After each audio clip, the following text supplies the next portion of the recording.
बहुत पुराने जमाने की बात है। एक दरवेश हज के सफर पर निकला। उसके कपड़े साधारण थे, हाथ में एक पुरानी लकड़ी की लाठी थी और कंधे पर छोटा सा थैला। मगर उसके दिल में अल्लाह की मोहब्बत और लोगों के लिए रहम भरा हुआ था। कई दिनों तक रेगिस्तान और पहाड़ों का सफर तय करने के बाद वह एक सराय में पहुंचा। वहां मुसाफिरों की भीड़ थी। कोई आराम कर रहा था, कोई खाना खा रहा था और कोई अपने ऊँटों को पानी पिला रहा था। दरवेश एक कोने में बैठ गया। सराय के मालिक ने उसके सामने थोड़ा सा रोटी और दाल रख दी। दरवेश बिस्मिल्लाह पढ़कर खाने लगा।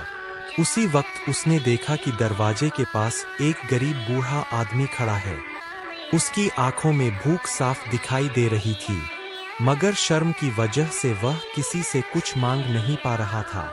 दरवेश ने तुरंत अपनी आधी रोटी उस बूढ़े को दे दी और मुस्कुराकर कहा, आओ भाई, अल्लाह का दिया हुआ साथ खाते हैं।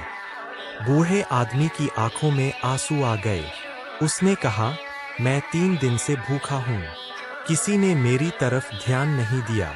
सराय में बैठे अमीर लोग यह सब देख रहे थे। उनमें से एक व्यापारी हंसकर बोला, अरे दरवेश, तुम्हारे पास खुद थोड़ा खाना है, फिर भी बांट रहे हो। दरवेश ने बहुत सुकून से जवाब दिया, जो इंसान अपने हिस्से में से देता है, वही असली अमीर होता है। यह बात सुनकर सराय में खामोशी छा गई।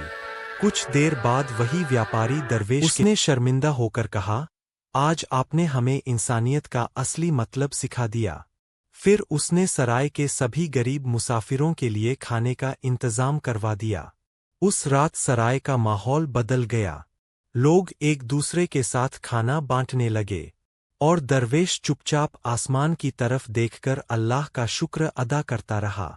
सीख: असली दौलत माल में नहीं, बल्कि दूसरों